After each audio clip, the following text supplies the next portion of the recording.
Bonjour, bienvenue dans ce nouvel épisode du Book Club sur le thème de la science-fiction. Je m'appelle Juline. Et moi Lorenzo. Et je vais vous présenter Un gars et son chien à la fin du monde. Et moi, la fille qui ne voulait tuer personne. C'est parti ?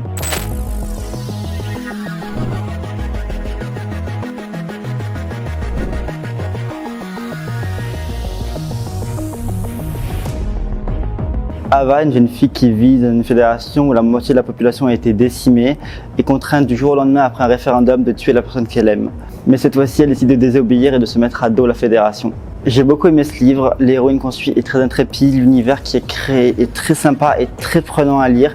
J'ai adoré découvrir ce roman qui se lit très facilement et très rapidement. C'est une héroïne très courageuse, très inspirante, qui nous prend aux tripes, avec une histoire d'amour magnifique et extrêmement forte.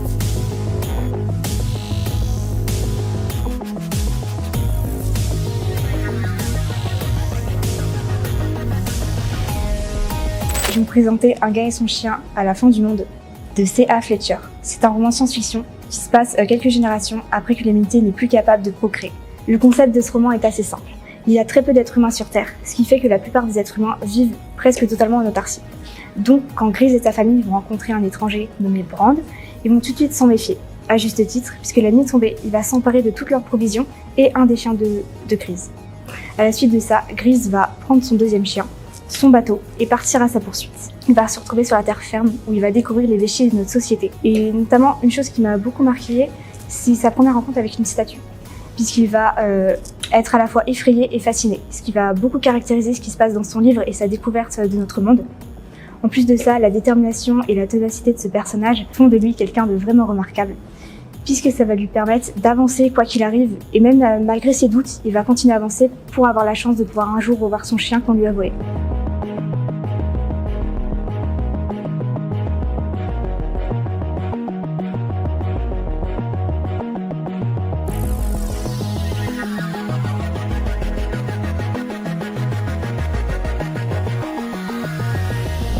Comment est-ce que tu as découvert la science-fiction ? J'ai découvert du coup surtout quand j'étais petit, tout ce qui est cinéma, film, et ensuite dans la littérature. Donc en premier du coup avec The Perfect Match, c'était une romance surtout mais avec un fond science-fiction. Et toi ?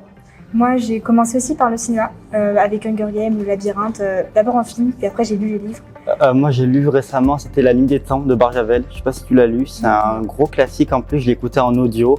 C'est un livre vraiment incroyable que j'ai adoré, très prenant. En plus, il y a une petite romance à l'intérieur qui est hyper mignonne. Sinon, autre titre qui m'a marqué en science-fiction, c'est Oxygène.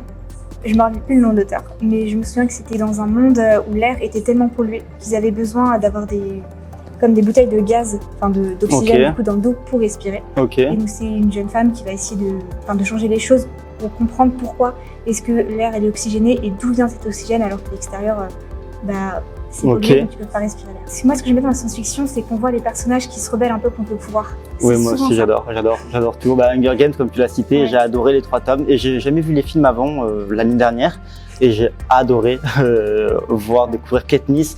En plus, l'adaptation est super bien réussie, je trouve, pour une science-fiction. Un film qui se va un peu à contre-courant pour moi, c'est-à-dire que le personnage principal ne va pas s'en prendre au pouvoir, indirectement, c'est Interstellar, qui lui va plutôt tenter de sauver les êtres humains, mais sans pour autant s'en prendre au gouvernement.